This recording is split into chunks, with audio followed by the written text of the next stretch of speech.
सर्व लहानू भक्तांना सप्रेम जय गुरु. जीवनगाथा या सदराअंतर्गत आज आपण भक्त केशव स्वामी यांचे जीवनचरित्र बघणार आहोत. या भाविक व प्रेमळ भक्तांचे चरित्रही मोठे बोधपर आहे. ईश्वरावर त्याची अत्यंत निष्ठा असल्यामुळे संकटकाळी ईश्वर त्यास सहाय्य करी. एकदा केशव स्वामी फिरत फिरत विजापुरास गेले असता तेथे एकादशीस रात्री त्यांचे कीर्तन सुरू झाले. ते ऐकण्यास संत महंत पंडित वैदिक आदी करून मंडळीचा बराच समाज कीर्तनात जमला होता. त्यावेळी केशव स्वामींचा एक वृद्ध शिष्य बरोबर होता. त्यास केशव स्वामींनी सांगितले की आज एकादशी आहे म्हणून प्रसाद वाटण्यासाठी सुंठ साखर घेऊन ये. त्याने वाण्याकडे जाऊन त्यास उठविले आणि सुंठ साखर मागितली. परंतु रात्रीच्या वेळी अंधारात न दिसल्यामुळे त्या वाण्याने सुंठीच्या ऐवजी बचनाक दिला.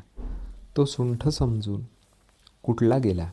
रात्री केशव स्वामींचे कीर्तन संपल्यावर त्याची खिरापत वाटली गेली. ती सर्वांनी खाल्ली, परंतु कोणास त्रास झाला नाही. तो प्रसाद खाऊन जर लोकांची दुर्दशा झाली तर केशव स्वामीच्या कीर्तनास कोणी जाणार नाही व आजपर्यंत केशव स्वामींनी मिळवलेली सर्व कीर्ती लयात जाईल, अशा विचाराने बचनागातील सर्व विष विठोबाने शोधून घेतले होते.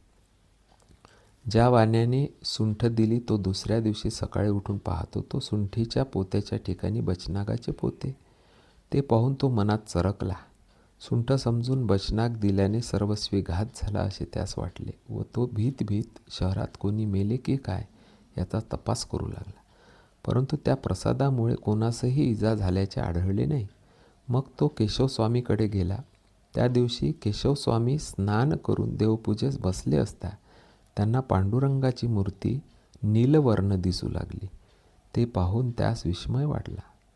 चंद्राला ग्रहण लागल्यावर तो जसा तेजहीन होतो तशी पांडुरंगाची मूर्ती निस्तेज झाली व हा चमत्कार गावात समजल्यावर तो पाहण्याकरता लोकांची गर्दी जमली.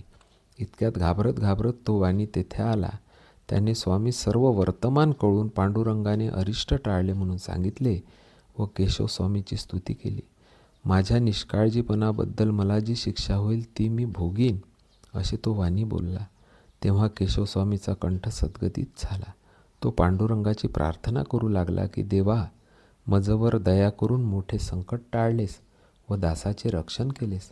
बचनागाच्या विषाचे अमृत झाले, परंतु बचनागाचे विष तुला बाधवेना. देवा, काळी याचे विष कोठे गेले. महाविषाने भरलेला स्तन पुतनेने तुला पाजिला, त्यापेक्षा बचनागाचे विष कठीण आहे काय. देवा, तू भक्तांचा महिमा वाढावा म्हणून ह्या अद्भुत लीला करून दाखवित आहेस. आता कृपा करून पूर्ववत व्हावे, अशी केशवस्वामींनी बरीच विनंती केली. ती स्तुती ऐकून पांडुरंगास संतोष झाला. मग पूर्वीप्रमाणे पांडुरंगाची मूर्ती लखलखीत दिसू लागली. तेने करून केशवस्वामीस आनंद झाला व त्याच्या उपदेशाने वाण्यास अनुताप होऊन तोही नित्य हरिकीर्तन श्रवण करू लागला. श्री संत केशव स्वामी महाराज की जय. सद्गुरु आडकोजी महाराज की जय. श्री समर्थ लहानूजी महाराज की जय. वंदनीय राष्ट्र संत तुकडोजी महाराज की जय.